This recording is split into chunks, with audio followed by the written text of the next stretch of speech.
के अंदर meiosis division होता है। मियोसिस डिवीजन का मतलब होता है अर्धसूत्री विभाजन। ठीक है, इनके अंदर मियोसिस डिवीजन होता है और जब इन माइक्रोस्पोर्म मदर सेल्स के अंदर मियोसिस डिवीजन होता है तो क्या बनता है, आपके पोलन ग्रेन्स बनते हैं। ठीक है, मियोसिस डिवीजन को बोलते हैं अर्धसूत्री विभाजन या इसको रिडक्शनल डिवीजन भी बोलते हैं, जिसमें एक सेल से आपकी 4 डॉटर सेल्स का फॉर्मेशन होता है।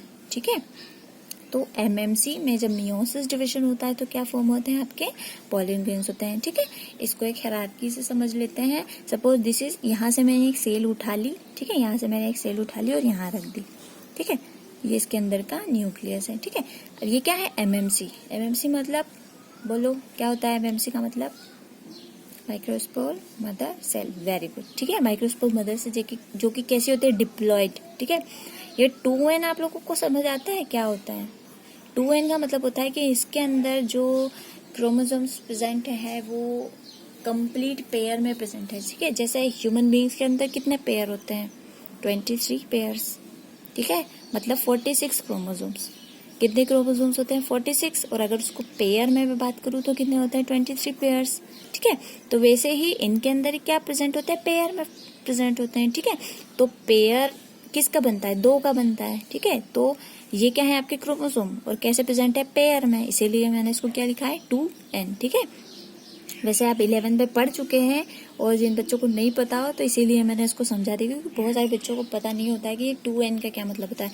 ठीक है, डिप्लॉयड मतलब कैसा है, ये कंप्लीट, इसके अंदर जो इसका जेनेटिक स्ट्रक्चर है वो बिल्कुल कंप्लीटेड है पेयर्ड फॉर्म में। ठीक है, तो इसको क्या बोलते हैं, डिप्लॉयड। ठीक है, तो जो एमएमसी होती है वो कैसी होती है, डिप्लॉयड। ठीक है, अब इनके अंदर फर्स्ट मियोटिक डिवीजन होता है, पहला अर्धसूत्री विभाजन। ठीक है, पहला अर्धसूत्री विभाजन होता है तो इनके अंदर माइक्रोस्पोर टेट्राड बनते हैं। अब ये टेट्राड का मतलब क्या होता है, जैसे आप लोग केमिस्ट्री में पढ़ते हो कि जो 2 होता है उसको आप क्या बोलते हैं, बाई बोलते हो, 3 को बोलते हो ट्राई। ठीक है, 4 को बोलते हो टेट्रा, 5 को बोलते हो पेंटा। ठीक है, तो यहाँ पे जो आपके माइक्रोस्पोर बनेंगे वो कैसे बनेंगे, टेट्राड के फॉर्म में, मतलब उनके अंदर 4 स्ट्रक्चर्स होगी। ठीक है, उनके अंदर कैसी स्ट्रक्चर्स होगी, 4, और ये भी कैसा है, डिप्लॉयड है। ठीक है, ये भी कैसा बनेगा, डिप्लॉयड। फर्स्ट मियोटिक डिवीजन है तो कैसा होगा, डिप्लॉयड। ठीक है, ये अभी ये जो मियोटिक है ना, मुझे थोड़ा सा इसमें डाउट लग रहा है, शायद माइटोटिक डिवीजन होना चाहिए, क्योंकि माइटोटिक डिवीजन से ही 2n बनता है। ठीक है, मैं इसको करेक्ट करवा दूंगी आपको। ओके,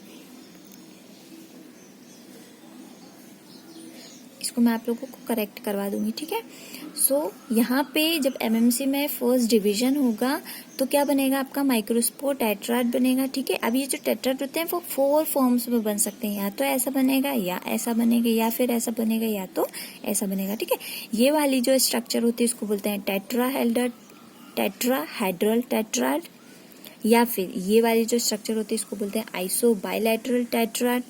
ये वाली जो स्ट्रक्चर होती है इसको बोलते हैं लीनियर टेट्राड, और ये वाली जो स्ट्रक्चर होती है उसको बोलते हैं एफ शेप्ड टेट्राड। ठीक है, जैसे एफ शेप्ड दिख नहीं रहा है, लेकिन जब रियल में इसको देखते हैं तो ये कैसा दिखता है, एफ शेप्ड। तो ये 4 टाइप के टेट्राड बन सकते हैं। ठीक है, जिनमें से ये वाला जो होता है आइसोबाइलेटरल सबसे कॉमन होता है, मैक्सिमम यही वाले टाइप का माइक्रोस्पोर टेट्राड फॉर्म होता है जब एमएमसी में फर्स्ट डिवीजन होता है। ठीक है, तो डिवीजन के बाद टेट्राड बन गए, उसके बाद क्या हो जाता है, इन टेट्राड का क्या हो जाता है, सेपरेशन हो जाता है। ठीक है, जैसे ये वाला जो टेट्राड है इसका सेपरेशन हो जाएगा तो ये सेल अलग हो जाएगी, ये अलग हो जाएगी, ये अलग हो जाएगी, ये अलग हो जाएगी। ठीक है, ये क्या हो जाएंगी, अलग हो जाएंगी, और ये जब अलग हो जाएंगे तब हम इसको क्या बोल सकते हैं, कंप्लीट पोलन ग्रेन।